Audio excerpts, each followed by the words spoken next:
मांडीवर बसून दूध घेतोय का रे? हा हा, गुड बॉय.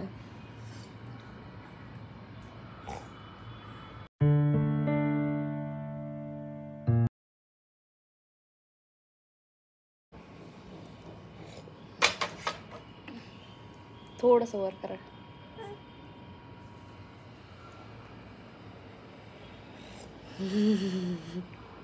तुमचा आणि त्याचा चेहरा थोडं थोडं सारखं दिसतात. शंपा, अयो शंपा, चला झालं का?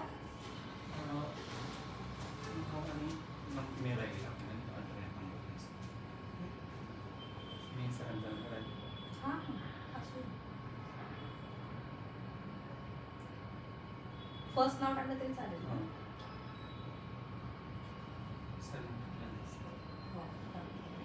त्याच्यानंतर काय?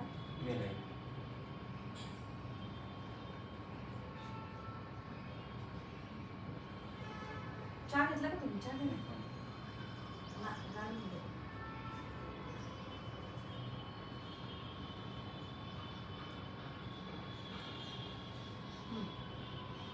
झालं ना.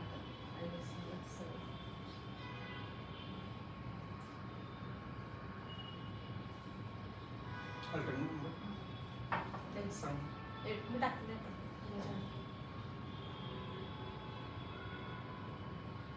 तुम्ही काय प्रॉपर पुण्यातलेच का? नाही, धुळे खानदेश. खानदेश ते आपल्या इकडेच आहेत मग. शिरपूर तालुक्यामध्ये पळासने. शिरपूरचे काय? शिरपूर तालुक्यामध्ये पळासने, सांगवी पळासने. बियासन देवी. आता काय कित्येक वर्ष झाले मी सोडले तिकडच. 50 वर्ष झाली मी. प्रॉपर गाव कुठलं आहे? मी जळगाव जिल्ह्यात. जळगाव जिल्ह्यात कुठलं पण? यावल. यावल. हॅपी यावलला आत्या बहिणी ना माझ्या आत्याची मुलगी दिली भगतसिंग शिंदे राजपूत. राज मोटर्स वगैरे नाही का? पप्पा 50 वर्ष झाले. नाही, मग तुम्ही पुण्यात कसे शिकायला? तर BSc ॲग्री 2000 पासून आहे, म्हणजे 99 ऍडमिशन तर 2000 पासून इथे. मग याच्यामध्ये आले राहायला इथं नागराज रोडला होतो ऑन मध्ये श्रीजी पॅराडाईज.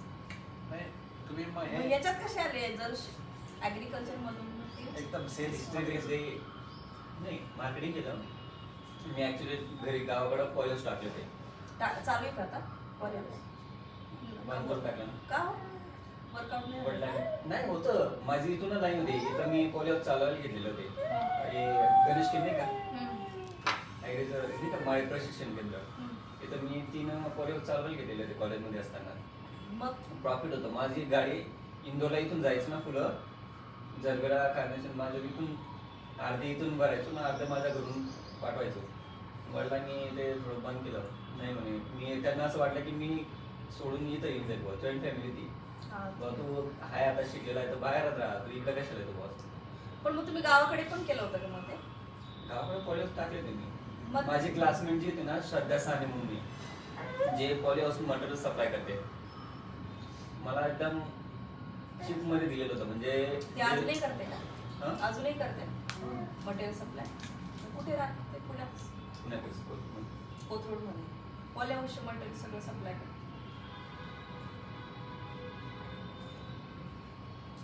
तुम्ही मग त्याच्यामध्ये काही प्रॉफिट व्हायचा का? पहिले भरपूर होतं. आता कसं आहे की कॉम्पिटिशन एवढे होऊन गेले आहेत. आणि आता नर्सरीमध्ये प्रॉफिट आहे, फ्लॉवर मध्ये नाही काय. असं प्यायचंय बाळ, असं प्यायचंय. मम्मा पिते, मम्मा घेते. आवेन घेतोय का?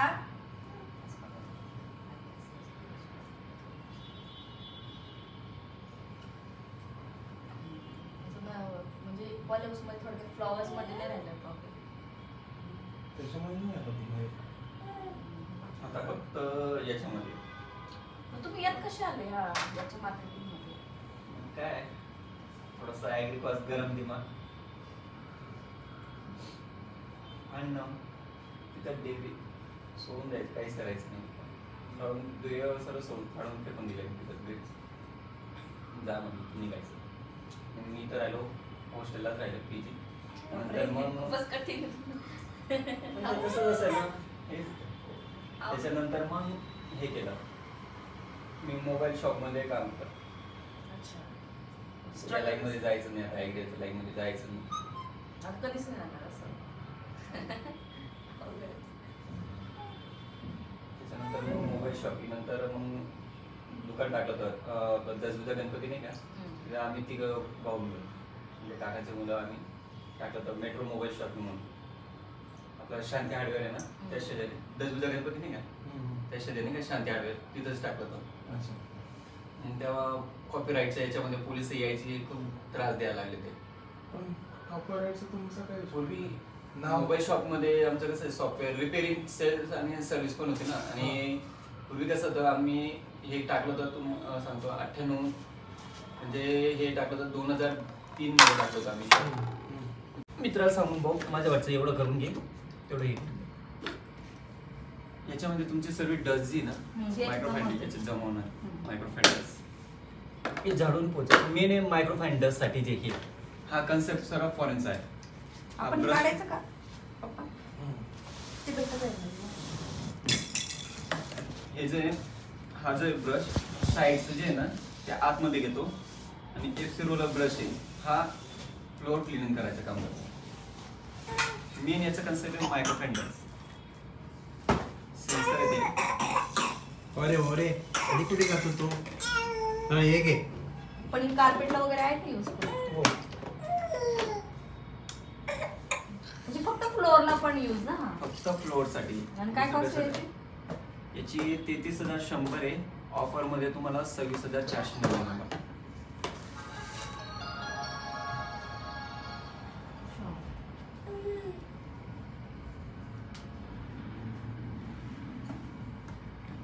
वायफायला कनेक्ट आहे.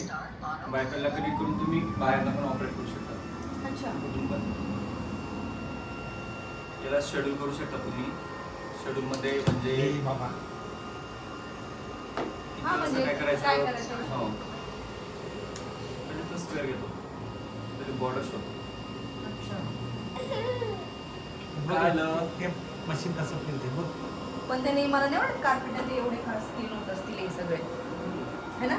जसं आता आपण हा जो पहिला जो आहे ना पहिल्यांदा 60%च करतो घराचं मॅपिंग करताना.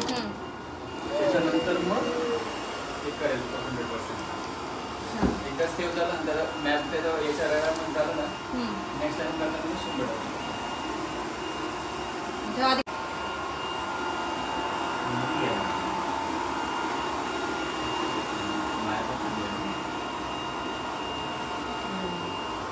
पण याचं एवढं आहे ना त्यांना वाटलं की हे वजनचं डिस्प्ले तर नसेल डिजिटल वेट. अहो ते क्लिअर आहे बाळा क्लिअर आहे ते. Select WDS. पण त्याचं कॉस्ट वगैरे काय ठरलं की नाही. ते आहे ना 15 म्हणजे ऍक्च्युली 17,500चं आहे. ऑफर मध्ये तुम्हाला 15,499 प्लस बायबॅक 1,000 मायनस होईल. नाही हो, व्यवस्थित लावा. त्याच्यावर ते 10% काहीतरी हे दिलंय ना हा, त्याने. तर नाही 10 कार्डवर. व्यवस्थित हे करा ना. ऑलरेडी तीन प्लेट्स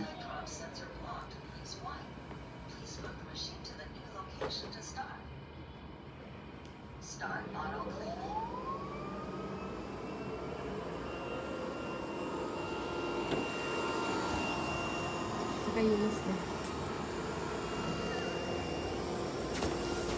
अडकला आहे गेस तो तिथे. नाही मग ते एजला अडकलं वाटतं.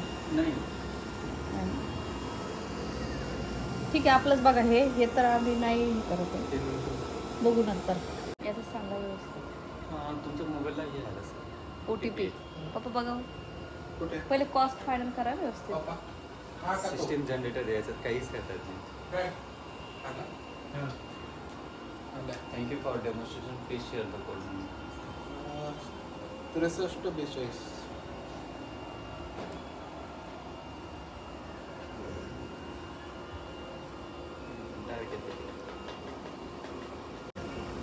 बघा ना तुम्ही काय हे डायरेक्ट जे आहे ते दाखवतो तुम्हाला. किती एक्सचेंज करून पप्पा. 14,790. म्हणजे आमचं जुनं देऊन का हां 1000 रुपीज ओल्ड बायबॅकचे होते. म्हणजे त्याचे 7,000च मिळणार मग? नाही 1000 रुपये फक्त. 1000? हा. हो बाबा काय मग परवडतंय आपल्याला. कारण स्क्रॅपमध्ये टाकते कंपनी. सिस्टम जर हो त्यांचं काय थोडंफार हे केलं की चालू होऊन जाईल. आणि हे WDS2 आहे सिलेक्ट सिरीज त्याच्यामध्ये. आम्ही जेव्हा ॲक्वायर्ड घेतलं तेव्हा त्यांनी करून दिलं होतं आम्हाला कमी. हे आता ACB सिस्टम आहे आणि हे ॲडव्हान्स इंटरनॅशनलची झालेली आहे. पहिले जे टाटा आणि ESP ग्रुपमध्ये होतं ना तेव्हा अप्रुव्हल घेऊन हे करता येत होतं. आता काहीच नाही येत. पूर्ण पेमेंट पूर्ण ॲडव्हान्स झाल्यानंतरच प्रोसेस होते. आता आम्हाला किती द्यावे लागतील? 14,790. म्हणजे जवळजवळ 14,800 झाले की.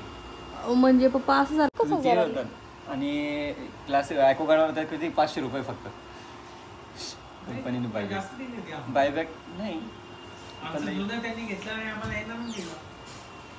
पहिले टाटा ग्रुप आणि ESP ग्रुपमध्ये होते ना तेव्हा चांगलं होतं. आता हे जे केलंय ना याच्यामध्ये खूप कमी करून टाकले डायरेक्ट कंपनीने प्राइसेस. आता तुमची कंपनी कोणाच्या? ॲडव्हान्स इंटरनॅशनल तर लिस्टिंग केली ना त्यांनी शेअर मार्केटमध्ये. शापूर जैन पालनजींकडे होती ना ती. टाटा आणि शापूरजी पालनजींकडे होतं. तुम्ही परत येणार बसवायला वगैरे? ट्रेनिंग द्यायला अच्छा. ओपन करून तुम्हाला कसं करायचं ते. म्हणजे तुम्ही म्हणजे आल्यानंतर पण ते व्यवस्थित आहे की नाही ते तुम्ही चेक करून ओपन करणार. आणि जर थोडं जर फॉल्टी वगैरे येईल तर आम्ही ते घेणार नाही. हा रिप्लेस. हां ठीक आहे पाठवा नाही. जे जुनं व्हॅक्यूम आहे ना तर त्याचे फक्त आम्हाला रिटर्न 1,000च आलेले आहेत एक्सचेंज ऑफरमध्ये. आणि त्याला घेऊनही खूप दिवस झाले होते, हार्डली 2-2.5 वर्ष झाले होते. पण अचानक ट्रिप झालं लाईट आणि तो खराब झाला म्हणून. आणि त्याला जर एक्सचेंज म्हणजे त्याला जर रिपेअर करायचं असेल तर त्याला जवळजवळ 4-4.5 खर्च होता. मग त्यापेक्षा असं डिसाईड झालं की मग आपण नवीनच बाय किंवा म्हणून हा व्हॅक्यूमचं हे केलं ना. ते जे काका होते सांगणार ते नेमकं आमच्या गावाकडचे निघाले. त्याच्यामुळं इतकं छान त्यांनी एक्सप्लेन केलं आणि एकदम असं गावाकडचं जर कोणी येतं त्यावेळेस कसं आपलं फील होतं तसं झालं होतं. त्याच्यामुळे असं वाटलंच नाही की दुसरं कोणीतरी आहे आणि आपल्याला वेगळं दुसरं माणूस येऊन आणि सेल्स पर्सन असं काही सांगतं. तर एकदम अटॅच आणि तो बेबीशी खूप छान ते कनेक्ट झाले. म्हणजे खूप छान ते बोलायला लागले ते काका पण. आणि ते त्यांच्या बऱ्याच गोष्टी सांगत होते स्ट्रगल वगैरे. तर खूप स्ट्रगल केलं त्यांनी असं वाटलं. पण ठीक आहे. मग चहा वगैरे झाला आणि मग फायनली जे आम्हाला घ्यायचं होतं त्याचं आम्ही फायनल करून डन केलं. तर महत्त्वाचं म्हणजे 2-3 ऑप्शन्स बघितलेत व्हॅक्यूममध्ये आणि मग त्यातलं एक चूज केलेलं आहे. जे आत्ता जे ट्रायल जी बघितली रोबोट क्लीनरची जी की आम्हाला इतकी नाही आवडली. कारण बेबी आवडली म्हणजे छान आहे बट बेबी छोटा आहे आणि तो ऑटोमॅटिक चालतो आहे मॅन्युअली नाही आहे. आणि बेबी अजून क्रॉल करतो आहे वगैरे छोटा आहे त्याच्यामुळं ते आम्ही डिस्कार्ड केलं. मे बी फ्युचरमध्ये आम्ही त्याचा नक्की विचार करू. तसं त्याचे पण फीचर्स छान आहेत. बट आम्ही जे घेतलेलं आहे ते तुम्हाला दुसऱ्या व्हिडिओमध्ये नक्की बघायला मिळेल की आम्ही कुठलं व्हॅक्यूम घेतलं आहे. सो हा व्लॉग मी इथे सेंड करते. भेटू आपण नेक्स्ट व्लॉगमध्ये. तोपर्यंत बाय बाय.